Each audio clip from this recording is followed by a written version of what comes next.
بسم الله الرحمن الرحيم. بسم الله الرحمن الرحيم نحمده ونصلي على رسول الكريم اما بعد فاعوذ بالله من الشیطان الرجیم بسم اللہ الرحمن الرحیم۔ میں انشاءاللہ تعالی آج میں آپ کے سامنے ایک ایسا وظیفہ بتاؤں گا کہ جس سے جتنے بھی انسان کی پریشانیاں، ٹینشن اور اس طرح کے جو معاملات ہوتے ہیں، اللہ رب العالمین اس ذکر کی برکت سے اور اللہ کے اس نام کی برکت سے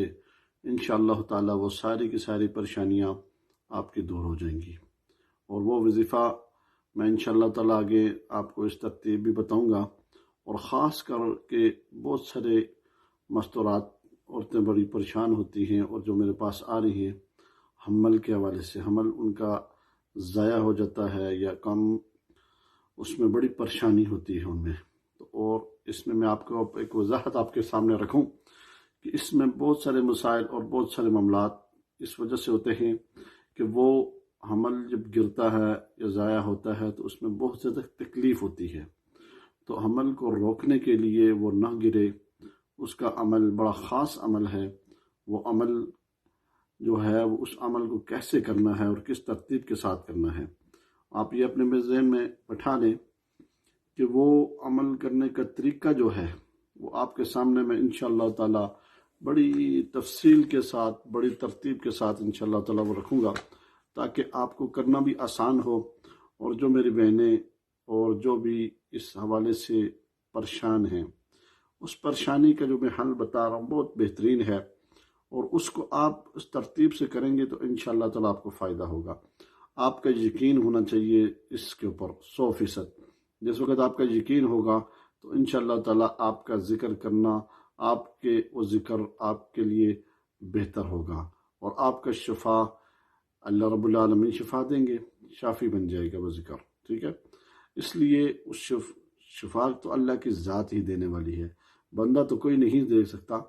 مگر بات یہ ہے کہ ہمیں اس میں کیا کرنا چاہیے، کس ترتیب سے رکھنا چاہیے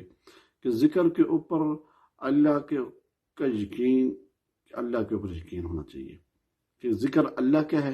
اور ہم یقین کے ساتھ پڑھیں گے تو اس میں فائدہ ہوگا۔ جس طرح مثلا ڈاکٹر کے پاس آپ جاتے ہیں اور وہاں پر آپ کو یقین ہوتا ہے 100% کہ میں یہ کام کروں گی یا میں اس طرح کروں گی تو مجھے فائدہ ہوگا، اور اس فائدے میں کیا ہے کہ آپ کو فائدہ ہوتا ہے، آپ کا یقین ہوتا ہے۔ جس وقت آپ کا یقین ہوگا تو پھر آپ کو فائدہ بھی ہوگا۔ اور اسی طرح جو یہ عمل میں آپ کے سامنے رکھ رہا ہوں، یہ عمل کیا ہے؟ یہ عمل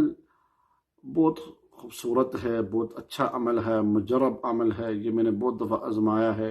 کہ یا رقیبو اپنا اسحار کا ہے۔ یہ اسحار کا وظیفہ بھی آدمی کر سکتا ہے اگر کوئی کرنا چاہے، مگر اس وقت جو اس کی بنیادی میں آپ کو وجہ جو چیز میں بتا رہا ہوں کہ اس کا فائدہ کیا ہے، اس کا فائدہ سب سے بڑا یہ ہے کہ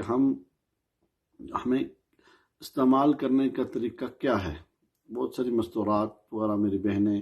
جو اس حوالے سے رابطہ کرتی ہیں اور بڑی پریشان ہوتی ہیں، اور اس وجہ سے وہ پریشان ہوتی ہیں کہ بار بار ان کا جب حمل گرتا ہے تو پھر اس میں کمزوری بہت ہو جاتی ہے اور مسائل پیدا ہو جاتے ہیں گھروں کے اندر، اس وجہ سے کافی لڑائی جھگڑے بھی ہوتے ہیں۔ تو اس میں سب سے پہلے کیا کرنا چاہیے، 11 مرتبہ آپ درود شریف پڑھیں۔ 11 مرتبہ درود شریف پڑھنے کے بعد ہی پھر آپ نے یا رقیبو کتنی دفعہ پڑھنا ہے؟ آپ نے اس کو 7 مرتبہ پڑھنا ہے۔ 7 مرتبہ پڑھ کے 11 مرتبہ پھر درود شریف پڑھنا ہے۔ پھر اس کے بعد آپ نے اس اسم کو اپنے پیٹ کے اوپر، عورت کیا کرے کہ اپنے پیٹ کے اوپر انگلی کے ساتھ، ٹھیک ہے، اس اسم کو لکھنا ہے تاکہ آپ کا بچہ محفوظ رہے، ضائع نہ ہو۔ اور آپ نے ہاتھ رکھ کر 7 مرتبہ اگر پڑھیں گے، اس میں مبارک پڑھنا بھی آسان ہے، ٹھیک ہے، اور لکھنا بھی آپ لکھ لیں وہ بھی بہتر ہے۔